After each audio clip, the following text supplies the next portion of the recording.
Module 13, Peer Observation. Classroom observation can take different forms. The two most common are summative observation, in which another teacher or an administrator observes the class. The purpose for this is evaluative and may result in a rating of some kind. And formative observation, in which two teachers or peers do a friendly observation of each other's classes. The purpose is to improve teaching practices and to engage in a systematic form of professional development. The focus in this module is on formative or peer observation. Formative observation can benefit both the observed teacher and the teacher doing the observation. In order to do so, it must be carefully organized. We will follow some teachers through the three phases of a successful observation. First, preparing for the observation, then observing in the classroom, and finally, the post-observation debriefing. Module Focus, Introduction. For peer observation to work well, teachers must be trained in the observation procedure and in how to give productive, useful feedback to each other. In order to be successful, peer observation also requires that administrators see the need for peer observation, support training for the process, and create a system that allows teachers time for observing each other. In addition, administrators should guarantee that information will remain confidential and will not be used for summative purposes. Given these conditions, peer observation can allow teachers to see each other's teaching styles and reflect on their own practices, bring about positive changes in classroom learning for students, and when done with care and professionalism, it can strengthen relationships among teachers in schools. Number 1, viewing points. Preparing for the observation. Video segment number 1. Use the pre-observation guide in the manual as you watch teachers getting ready for a class observation. Look for answers to the questions, what information do they exchange during this initial talk? What information do they plan to collect during the observation? How do the teachers interact with each other? So which of your classes am I observing? Okay, this is going to be the 110, Okay. the lowest of the 3 writing classes. Mm-hmm. So this class, they're basically just starting out, getting all the basic information about writing essays in English. Okay. And can you tell me a little bit more about their level? I haven't taught that class before. Yeah, they're usually, it's a mixed situation. Okay.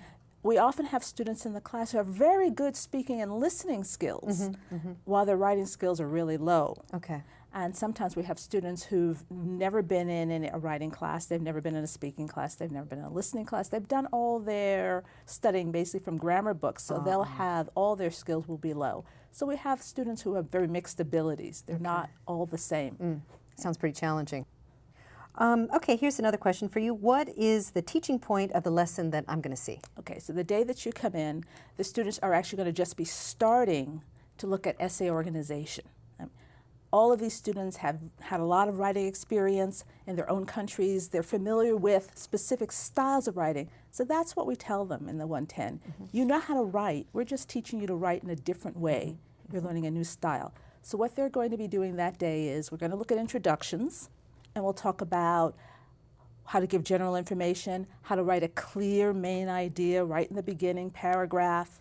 Then we're going to talk a little bit more about the body of the essay, developing your ideas, rolling out ideas, trying to think of what type of details would support your idea. Now, of course, since this group isn't doing something like research essay, they're writing about their own experience. So they don't have to worry about getting statistics or quoting or things like that. They're really just learning how to develop what information that they already know.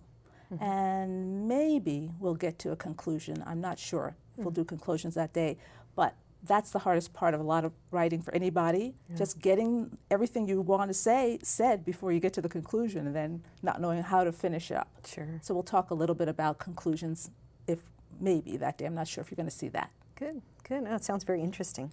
I've got one more question I have for you, and that is there anything in particular that you want me to pay attention to while I'm observing you? Yeah, well, since this is a 110, since they're such a low-level class, and as I mentioned, they have very different listening abilities and speaking abilities, I'd like you to pay attention to the language I'm using.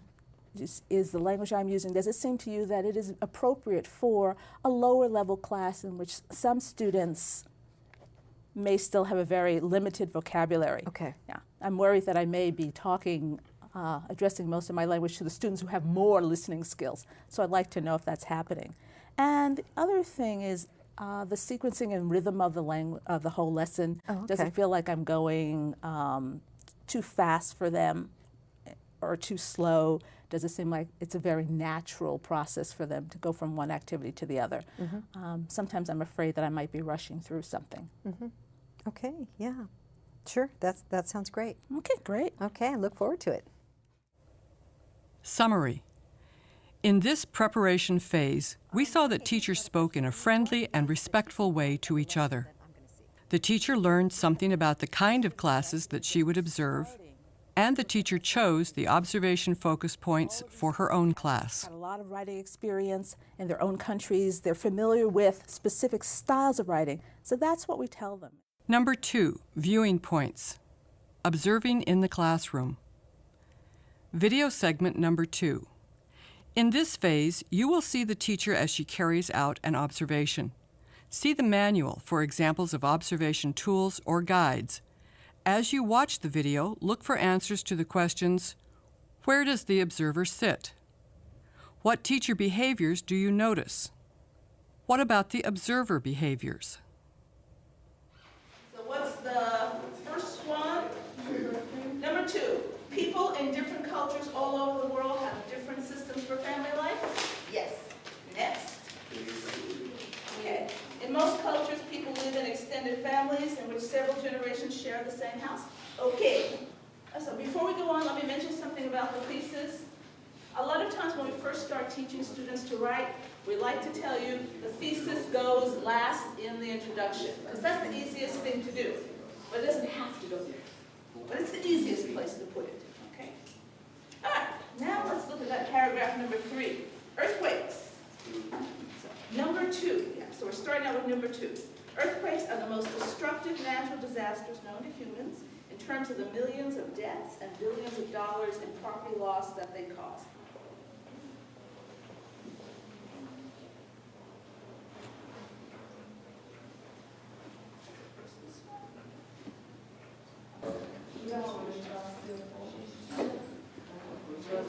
Almost! Just a wall. So close. No. That's the tricky part. How are we doing? And what are going to be the topics? What's going to be the topic of the first one? Yeah, economic independence. It's going to be a topic, and it's going to be the first topic in the body paragraph. Summary.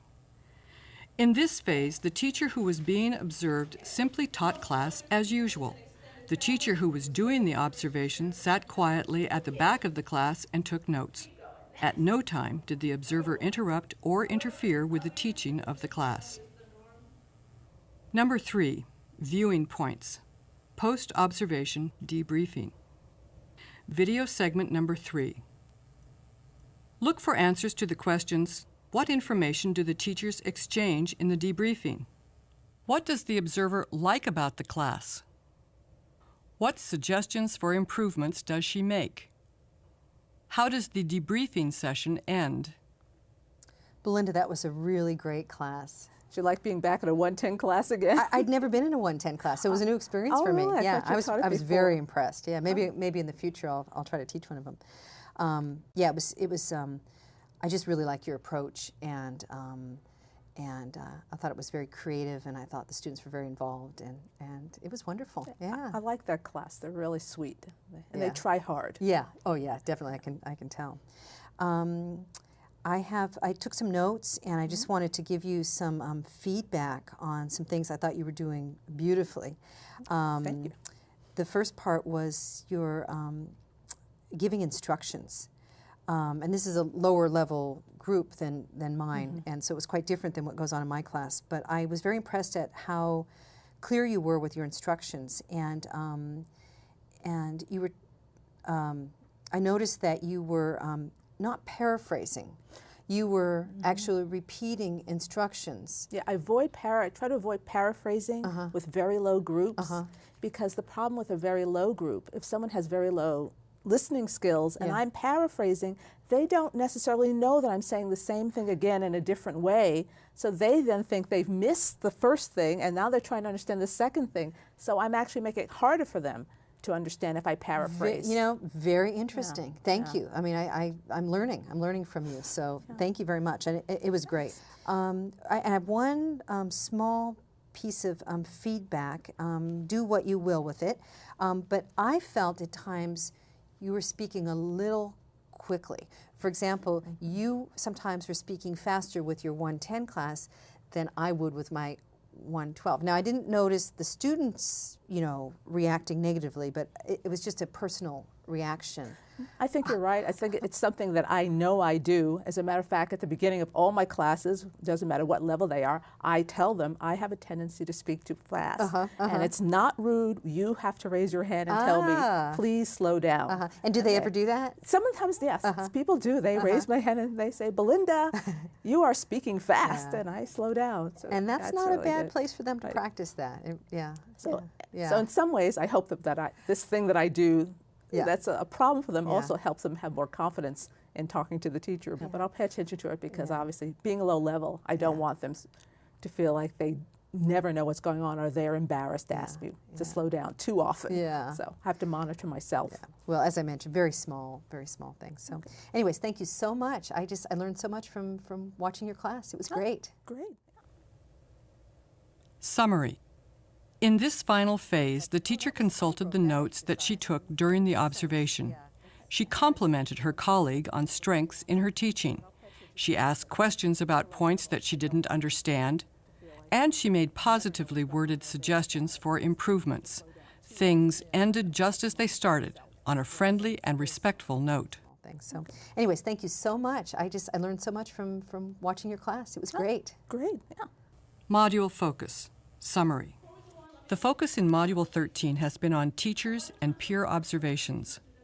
We followed some teachers through the 3 phases of the observation process in which they prepared for the observation, one teacher observed the other in the classroom, and participated in a post-observation debriefing. In what ways do you think formative observation could be of benefit to you and other teachers in your educational setting? If you are already conducting formative observations, are there ways in which they could be improved or better supported? As you peer into the future and seek opportunities for your own professional development, keep peer observation in mind as a close-to-home option that could work very well for you. See the manual for readings and more information on this and other topics related to peer observation.